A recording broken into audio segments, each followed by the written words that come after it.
নমস্কার সবাইকে বিজয়া দশমীর শুভেচ্ছা। বড়দের প্রণাম, ছোটদের আদর এবং আমার সমবয়সী যারা রয়েছেন তাদের অভিনন্দন এবং শুভেচ্ছা। সকলে ভালো থাকবেন, মা সকলকে ভালো রাখবেন। আমরা আজকে সকলে মিলে মাকে জলে ফেলে বলবো, আবার এসো মা। মা তুমি আবার এসো, আবার আমাদের ধনধান্যে পূর্ণ করো, সকলকে ভালো রেখো। আজকে দশমী, এই যে বিজয়া দশমী, দশমী শব্দটিকে আমরা যদি ব্যাখ্যা করি সেটা বলতে গেলে বলতে হয় যে আজকের দিনে যখন রামচন্দ্র অকাল বোধন করে মাকে জাগালেন, যে পুজোর পৌরোহিত্য রাবণ স্বয়ং করলেন এবং সেই পুজোর পর আজকে রামচন্দ্র রাবণকে বধ করেছিলেন। মা বর দেওয়ার পর আজকে রামচন্দ্র রাবণকে বধ করেছিলেন এবং আজ থেকে বধ করার পর রামচন্দ্র যেদিন কালী পুজো হয় সেদিন সীতাকে নিয়ে অযোধ্যা নগরীতে ফিরেছিলেন। তার জন্য কিন্তু দেখবেন আমরা উত্তর ভারতে বা কিছু কিছু জায়গায় ভারতবর্ষের আমরা দশেরা পালন করি, বম্বে টম্বে সব জায়গাতে দশেরা পালন হয়, রাবণকে পোড়ানো হয়। এর যেমন একটা দিক রয়েছে, আবার আমরা যদি পুরাণ মতে ব্যাখ্যা করি তাহলে দেখবো আজকের দিনে জানতে পারবো যে আজকের দিনে মা যে মহিষাসুরকে বধ করেছিলেন, মহিষাসুর বধ করে মা আজকে স্বর্গকে রক্ষা করেছিলেন। কিন্তু আমরা যদি আমাদের লৌকিক কথাতে দেখি তাহলে মা উমা আজকে কৈলাসে ফিরে যাবেন তার পুত্র কন্যাকে নিয়ে তার পতিগৃহে। তার জন্য মর্তবাসীর মন উচ্চাটন, মাকে ছাড়তে তাদের মন চাইছে না। আমরা কি করি দেখবেন, যাওয়ার সময় মাকে পুটুলিতে একটু চিড়ে খই, এই যে এতদিনের পুজোতে নাড়ু সব কিছু বেঁধে পুটুলি করে দিই। তার কারণ মর্ত থেকে কৈলাস অনেকটা রাস্তা, তো যেতে গেলে মার খিদে পেয়ে যাবে, তার সন্তানদের খিদে পেয়ে যাবে। তাই মা মেনকা মেয়ের হাতে নাতি নাতনিদের জন্য এই খাবারের পুটলিটি দিয়ে দেন। মূলত দশমী পুজোতে আমরা কি করে থাকি, দশমী পুজোতে আমরা অপরাজিতার পুজো করে থাকি। অপরাজিতার না পুজো করলে দশমী পুজো সম্পূর্ণ হয় না।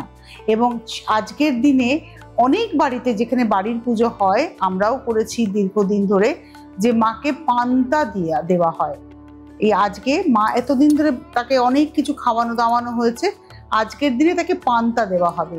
এই পান্তার সঙ্গে কি কি দিতে হবে, কচুর শাক দিতে হবে, তার সঙ্গে একটু আলু পোস্ত দিতে হবে, আলু ভাতে দিতে হবে, দিয়ে তাকে সাজিয়ে দেওয়া হবে এবং মা পান্তা খেয়ে মায়ের বাপের বাড়ি থেকে শ্বশুর বাড়ির দিকে রওনা হবে সঙ্গে করে পুটুলি নিয়ে। এই যে বিজয়া দশমী, বিজয়া শব্দটা কেন আমরা ব্যবহার করি? দশমী তো বলতেই পারতাম যে আশ্বিন মাসের শুক্লপক্ষের দশমী তিথিতে রামচন্দ্র রাবণকে বধ করেছিলেন। আশ্বিন মাসের শুক্লপক্ষের দশমী তিথিতে মা দুর্গা অসুরকে বধ করেছিলেন, কারণ প্রত্যেকটা যুগ অনুযায়ী এই বধ হয়ে আসছে। এবং আমরা জানি সত্য ত্রেতা দাপর যুগে যখন মহাভারতের যুদ্ধ হয়, এই দিনটাতেই কৌরবদেরকে পাণ্ডবরা সম্পূর্ণ নিরস্ত্র এবং তাদেরকে হারাতে পেরেছিলেন। অর্থাৎ এই দিনটা হচ্ছে শুভত্বের জয় অশুভত্বের হার। এই দিনটা প্রত্যেকটা যুগ ধরে শুভত্বের জয় অশুভত্বের হার। কিন্তু আমরা বিজয়া শব্দটা কেন ব্যবহার করি? মা বিজয় লাভ করেছিলেন, স্ত্রীলিঙ্গ বিজয়া, সেই কারণে এই দিনটাকে বিজয়া দশমী বলা হয়। আসল কথা, এতদিন ধরে মা থাকলেন, তাকে ছাড়তে সত্যি আমাদের মন কাঁদছে, কিন্তু মা তো অরূপের দেশ থেকে রূপের দেশে এলেন। তিনি অরূপ, তাকে আমরা রূপ কল্পনায় আমাদের সাধন ভজনের জন্য ভাবনা চিন্তায় তাকে তৈরি করলাম। এবার আবার তাকে বিসর্জন দেওয়ার পালা। দেখবেন মায়ের বিসর্জন কিসে হয়? দর্পণে হয়। এই দর্পণে বিসর্জন এবং সেটাকে জলে ভাসিয়ে দেওয়া। এই দর্পণে বিসর্জন এবং জলে ভাসানো, এর পিছনেও কিন্তু ব্যাখ্যা রয়েছে। কি ব্যাখ্যা রয়েছে? দর্পণ হচ্ছে বুদ্ধির প্রতীক। মা এলেন, এই যে রূপাং দেহি জয়ং দেহি যশো দেহি দিশোজি, আমরা মাকে অরূপের থেকে রূপের কল্পনা করলাম, করে বললাম মা তুমি আমাদের রূপ দাও, জয় দাও, যশ দাও, এবং আমাদের মধ্যেকার যে দেশ, সেই দেশটাকে আমরা যেন জয় করতে পারি, শত্রুর উপরে যেন আমরা বিজয় স্থাপন করতে পারি। তো সেই যে অরূপের সাধনা করতে গিয়ে রূপের কল্পনা, এবারে তাকে আবার অরূপের জগতে, অরূপ সাধনার জগতে তাকে ভাসিয়ে দিতে হবে। তাই দর্পণ হচ্ছে আমাদের বুদ্ধির প্রতীক, তাকে দর্পণের মধ্যে দিয়ে আমরা বিসর্জন দিলাম এবং দর্পণটিকে আমরা জলে ভাসাবো। কেন জল? জল হচ্ছে কালের প্রতীক, জল প্রবাহমান, জল বয়ে যাচ্ছে অনন্তকাল ধরে বহমান জল। দেখবেন এই যে মায়ের মাতৃ প্রতিমা আমরা তৈরি করি গঙ্গা মাটি, সেই গঙ্গাবক্ষ থেকে মাটি তুলে আনা হয়। সেই মাটি বিভিন্ন দ্বার, আপনারা জানেন যে বেশ্যাদ্বার, বিভিন্ন দ্বার ঘুরে সেই মাটি দিয়ে মায়ের মূর্তি তৈরি করা হয়। সেই মূর্তিকেই আবার আমরা জলে ভাসিয়ে দিই। এর সঙ্গে কিন্তু মানব জীবনের একটা সামঞ্জস্য রয়েছে। কি সামঞ্জস্য? ক্ষিতি, অপ, তেজ, মরুদ, বোম, এই যে পঞ্চভূত, সেই পঞ্চভূতে মানব দেহ বিলীন হয়। যদি আমি হিন্দু মতে দেখি, আমরা শরীরটাকে পুড়িয়ে দিই।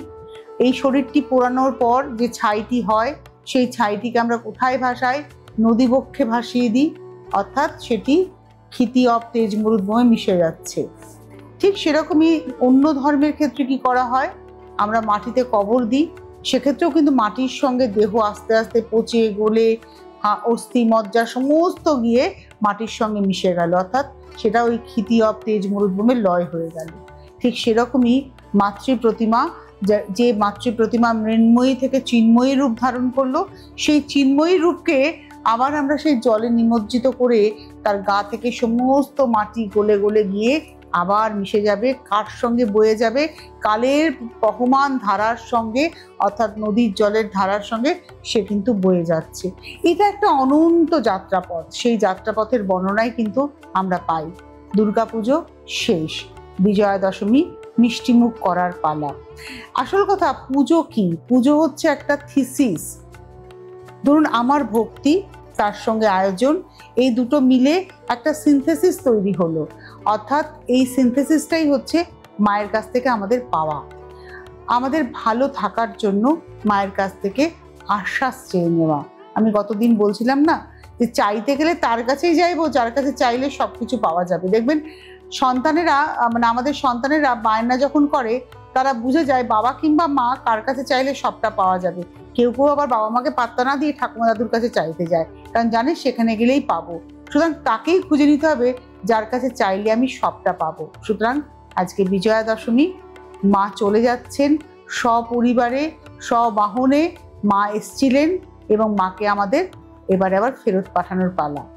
এই যে মায়ের সঙ্গে অসুর, আমরা দেখুন যখন মিষ্টি মুখ করাই, মাকে মিষ্টি খাওয়াই, মায়ের বাহনকে মিষ্টি খাওয়াই, অসুরকেও মিষ্টি খায়।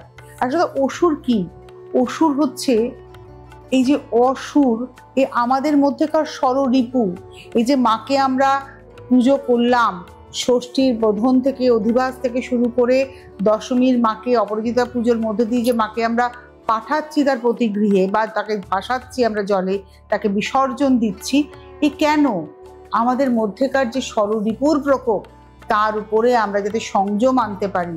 এই যে আমরা সেই নবরাত্রির প্রথমা থেকে শুরু করেছিলাম আমাদের চক্রের উপরে কর্তৃত্ব আনা, নিয়ন্ত্রণ আনা, সংযম আনা, সেই সংযম যেন আমাদের ষড়রিপুর উপরে আসতে পারে, আমাদের কামনা বাসনাকে আমরা প্রশমিত করতে পারি, এবং আমরা আমাদের লক্ষ্যের পথে, অভীষ্টের পথে হাঁটতে পারি, যে লক্ষ্য শুধু আমার নিজের ভালো নয়, সকলের ভালো।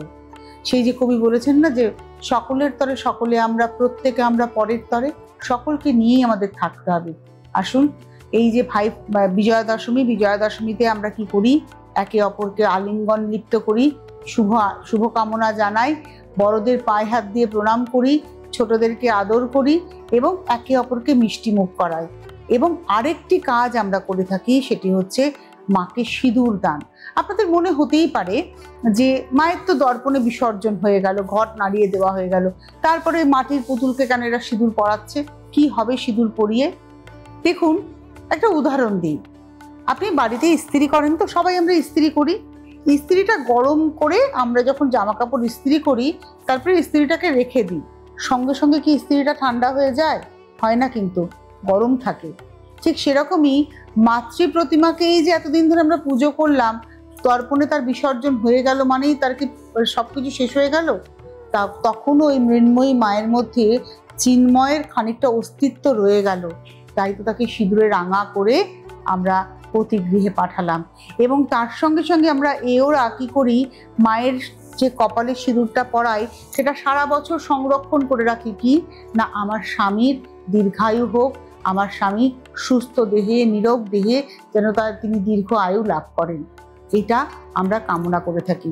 কারণ আপনাদের অনেকের মনে হতে পারে শিব পার্বতী কি করে হতে পারে, শিব শ্মশানে বাস করে, গাঁজা খায়, স্ত্রীর দিকে কি আদৌ লক্ষ্য রাখে? সব থেকে বেশি লক্ষ্য রাখেন শিব স্ত্রীর দিকে, সযত্নে রাখেন শিব স্ত্রীকে। যাই হোক, এটা একটা অধ্যায়। দুর্গাপুজো একটা বছরের অপেক্ষা বাঙালির, শুধু বাঙালি বলবো কেন, সকলের। দুর্গাপুজো কিন্তু শুধু একা হিন্দুর নয়, একা বাঙালির নয়, দুর্গাপুজো সর্বভাষাভাষীর মানুষের। তাই আসুন, মায়ের কাছ থেকে কৃপা চেয়ে নিয়েছি আমরা এই কদিন ধরে পুজো করে। মাকে বলি, আবার এসো মা, সকলকে ভালো রেখো মা। ঠিক আছে না?